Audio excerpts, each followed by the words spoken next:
kia đi phút khăn cả chiều to nhưng mà cái đó chịu xí mà cái xiên cả ấy thì cả cũng thấu thông minh là đi nào rồi vào trong soi hàng thả số hàng đi cái số đó là đi cái gì đó chịu xí mà thì cái sự đó là họ sẽ ra cái là cũng sẽ đi du là tăng lại rồi rồi thả số liên thì khác anh sẽ có sai quá cho anh em với là nó cứ xoay cái đường cái nóng không qua thì là ta cần xem mà ta cũng sáu cái cần tiêu cũng sáu cái nào xoay qua cái mà mình cũng rồi đi khác thằng đùa vì sáng đó anh đi qua để đùa cái mà sự làm sĩ khác chúng ta cũng một để chúng ta thấy lại còn hôm thứ ba thì nó mấy người đồng minh chuyện đang nghỉ ta đồng minh thì mất bỏ tiền ai còn mỗi ngày bây giờ bảo mấy người đồng minh này start cái này anh đầu ta cái hi rồi thì cái chúng ta sẽ tập trung không đáng được quỷ thế nào bây giờ thì anh cũng bắt đầu nó là đó là ta tin yêu đồng minh cũng bắt đầu ba em cũng nói đó thì sẽ kia tu soi long so ai ki pai ta ki ni long so te bi soi mo na ro wi ta kia ni ma ya chu ba so ta ro ta me me pa ni ni la kan sei ni lo dua dua ko ta ko ya so lo na hi an bo sai ki kan lu pa ya an ti lu ba ha la ko la ni ma ya so do ai ở phần đi đây ra sân và thằng ông để ao và phía này là đây để chân cái nào xuôi thì nó đổ mà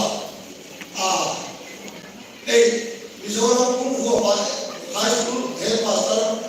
lúc bà cái mà làm có bà kim dìm tiêu mình không có là lúc bà cái làm có mà cũng lái số với có phải dìm tiêu đủ bên sân thêm mà nó bảo khi ta thì thằng ông lúc này chú tiền chú cần cái gì tốt chú vào cái nhà nó bên sông trên phía thiên nhiên nó là suy đi là có quỷ chúng ta chú vào chỗ Phật giáo của ba luôn là cái của sài tham đi cái gì là cái này lên mà lên khô mà dài chú nào qua đi ba là chú anh biết có sông thằng siêu cái này với một các bạn gì này đi nó dài không là sự rất là anh đều lâu mấy gì là tôi bảo rằng dài không là hùng bò là làm siêu là quá là cái biết tu thế bữa đó về lắm thì làm như siêu lại thế lệ không tá là siêu nó có ba lần sau thì nó cũng đi anh này vừa đúng quý về là chỉ đạo chúng ta xuống đánh về xa mà thêm được bài là sợi ta là cũng dùng đi giờ số số đi là lòng tâm thì cái gì chúng ta không sợ đâu lên sông đó cũng làm mới được con tôi mình đó ta là năm tổ án ăn ca bố giặt tắt kim đúng có lệ của con giặt tắt để làm gì hả rồi em nói chỉ là bao giờ bị gì bị xuống chỉ tiêu tôi sốc vào hồ ba để vào đi vào ta tôi vào những sao thì mấy phần mà không có bị sao thì là cả phần đó chúng ta không cái không ta bây giờ thôi sikula sirna cái có bao nhiêu tiền đó nu này qua cái cũng tắm tại là làm cái gì nu này qua cái thì là không tắm tại cái chuyện càng không được để thì nó qua không làm cái riêng nó có tao là quý cả cái anh thì em đó thì không tập rồi em đi có bài hơn để xa hiện để ba là nó sẽ để mà chú